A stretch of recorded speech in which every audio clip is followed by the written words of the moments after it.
बढ़ेंगे आगे। इस वक्त की एक और बड़ी खबर सामने आ रही है, जहां बीजेपी का महागठबंधन पर निशाना देखा जा रहा है। तेजस्वी ने वक्फ कानून को कूड़े में फेंकने की बात कही। तेजस्वी संसद संविधान का सम्मान नहीं करते हैं, ये कहा है। संवैधानिक व्यवस्था को तार तार किया जा रहा है। तेजस्वी का इरादा संविधान को नीचा दिखाना है, संसद का सम्मान नहीं करता। इंडिया गठबंधन अंबेडकर के संविधान को कूड़े में फेंकने नहीं देंगे।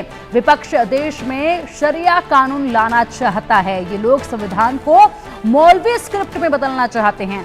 आरजेडी और एसपी का समाजवाद नमाजवाद है। इंडिया गठबंधन गरीब मुसलमानों के साथ नहीं है, ये भारतीय जनता पार्टी की तरफ से कहा जा रहा है। जाहिर सी बात है, बिहार में चुनाव है और ऐसे में माहौल गर्म है। और इसी के साथ बता दें कि फिलहाल वक्फ कानून का जो मुद्दा है, ये कुछ पल भर के लिए, कुछ दिनों के लिए शांत जरूर हुआ था, लेकिन एक बार फिर से उबाल देखा जा रहा है, क्योंकि यहाँ पर तमाम जो राजनीतिक पार्टियां हैं वो इस वक्त जमकर इस पर सवाल जवाब कर रही हैं।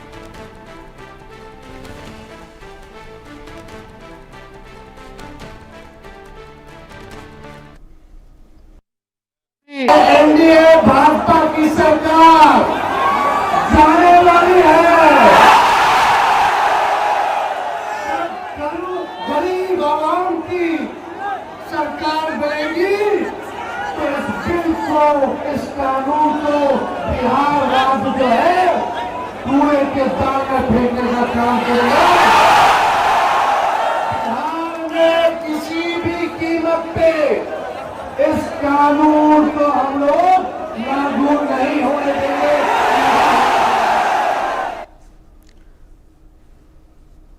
बिहार विधानसभा चुनाव जैसे जैसे नजदीक आ रहे हैं, वैसे वैसे सियासी पारा चढ़ता जा रहा है। पटना के ऐतिहासिक गांधी मैदान में वक्फ संशोधन कानून के खिलाफ एक रैली आयोजित की गई, जिसमें आरजेडी नेता तेजस्वी यादव ने बड़ा ऐलान कर दिया। उन्होंने दावा किया कि अगर उनकी सरकार बनी तो वे इस बिल को प्रदेश में लागू नहीं होने देंगे और कूड़ेदान में फेंक देंगे। तेजस्वी के बयान पर बीजेपी ने पलटवार किया है। बड़े दुख की बात है कि पटना के उसी गांधी मैदान में, जहां आपातकाल के दौरान संविधान की रक्षा और संविधान के सम्मान के लिए जान की परवाह किए बिना लाखों लोग एकत्रित हुए थे, वहां एक ऐसी रैली हुई जिसमें इंडिया गठबंधन के सहयोगी बिहार के नेता तेजस्वी यादव ने कहा है कि संसद के कानून को कूड़ेदान में फेंक देंगे।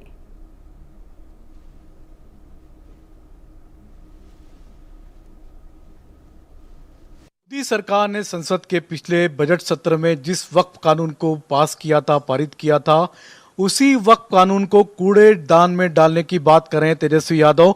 पटना के गांधी मैदान में बात करेंगे केंद्रीय मंत्री गिरिराज सिंह जी से। गिरिराज सिंह जी, आपकी सरकार ने जिस वक्फ कानून को पास किया, बिल को पास किया, तेजस्वी यादव उस वक्फ बिल को कूड़ेदान में डालने की बात कर रहे हैं।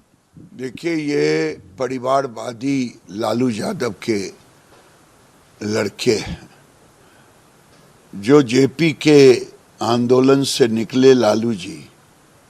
मैं तो कहता हूं, जेपी का कोई नालायक शिष्य निकला तो वो लालू यादव निकले, और वो भ्रष्टाचार की दलदल में डूबते डूबते परिवारवादी हो गए।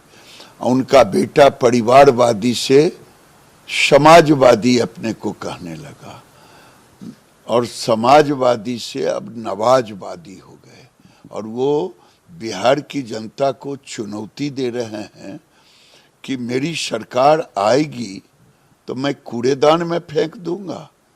ये नवाजवादी शरिया कानून लगाएंगे, ये नवाजवादी बिहार में इस्लामिक कानून लाएंगे, ये नवाजवादी मुंगेरी लाल के हसीन सपने ना देखें। न राधा को 9 मन घी हुई है, न राधा नाची है। बिहार की जनता राजनीतिक रूप से सजग है। इन्हें मुंगेरी लाल के हसीन सपना तो देख लें, लेकिन सत्ता नहीं मिलने वाला। बिहार के नेता तेजस्वी यादव ने कहा कि हम संसद से पारित एक कानून को कूड़ेदान में फेंक देंगे। यह बहुत गंभीर विषय है। उन्होंने वक्फ बोर्ड के कानून के लिए कहा कि हम इसको कूड़ेदान में फेंक देंगे, जबकि वह भारत की संसद के दोनों सदनों से पारित है, कोर्ट में विचाराधीन है। एक नहीं, आधा दर्जन हाई कोर्ट के जजमेंट बहुत स्पष्ट रूप से, इलाहाबाद हाई कोर्ट और कलकत्ता हाई कोर्ट के जजमेंट उनके पक्ष में है। इसका अर्थ यह हुआ कि न संसद का सम्मान न न्यायपालिका का सम्मान, वोट बैंक की चाहत में जो कुछ बोला गया है तेजस्वी यादव और इंडी गठबंधन के अन्य नेताओं के द्वारा, उससे साफ है कि यह संविधान को कूड़ेदान में फेंकने की 50 साल पुरानी मानसिकता से बाहर नहीं आ पा रहे हैं। दुख ऐसा है कि जिनके कुनबे का खूंटा जो है वो उखड़ चुका हो, वो कानून का खूंटा उखाड़ने का ठेका लेके घूम रहे हो। कुनबे के खूंटे का इनका ठिकाना नहीं है, कानून के खूंटे को उखाड़ने की ठिठोली में लगे हो। निश्चित तौर से ये लोग जब भी चुनाव आता है तो सांप्रदायिक ध्रुवीकरण के छल से समाज के एक बड़े वर्ग के वोटों का अपहरण करने की साजिशों और षड्यंत्रों में लग जाते हैं, क्योंकि इनको इस बात का एहसास हो गया है कि इनके जुगाड़ का जमघट भी जनादेश के पनघट पर इस बार भी चारों खाने चित होगा।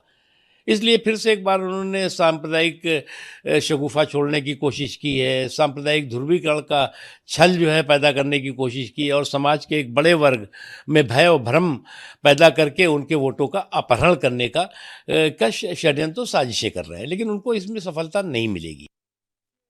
समाज सबसे पहले जानती है कि समाजवादी उन्हीं के घर में, उन्हीं के दुकान में बैठा करती है और लालू जी के 15 साल में उन्हीं को लूटने का काम, उन्हीं के व्यवसाय को खत्म करने का काम, उन्हीं को यहाँ से पलायन करने का काम किया, उन्हीं के शोरूम से गाड़ी छीनने का काम किया। वक्फ कानून पर जारी घमासान के बीच आरजेडी नेता नीरज कुमार ने तेजस्वी यादव का समर्थन किया है। वक्फ विधेयक पर माननीय सर्वोच्च न्यायालय का विचारण चल रहा है, तो तेजस्वी यादव जी की उसमें कोई भूमिका नहीं, वो तो सुप्रीम कोर्ट विचार कर रहा है। और वक्फ विधेयक के सवाल पर जब ज्वाइंट पार्लियामेंट्री कमेटी बनी तो राष्ट्रीय जनता दल में जब लालू जी तलवार से केक काट सकते हैं, लेकिन लालू जी ने अपने हस्ताक्षर से या तेजस्वी यादव ने अपने हस्ताक्षर से कोई भी संशोधन का प्रस्ताव वक्त में नहीं दिया, जबकि जनता दल यू ने, कांग्रेस ने, टीएमसी ने, सारी राजनीतिक दलों ने दिया। यह गुनाह राष्ट्रीय जनता दल ने बड़ा किया। छात्र राजद से जहां तक मुझे स्मरण है, एक स्मार पत्र पटना में जब कमेटी आई तो उसको दिया, तो एक राजनीतिक दल के रूप में अपनी राय आपको व्यक्त करना चाहिए था। और बिहार ने वक्फ के विकास के लिए जो काम किया है वो नजीर है देश के अंदर में। माननीय नीतीश कुमार जी के शासन काल में पटना के गांधी मैदान के बगल में अंजुमन इस्लामिया हॉल, जो खंडहर हो गया था लालू जी के तथाकथित सेकुलर राज में, और नीतीश कुमार जी के राज में वह शीश महल बन गया।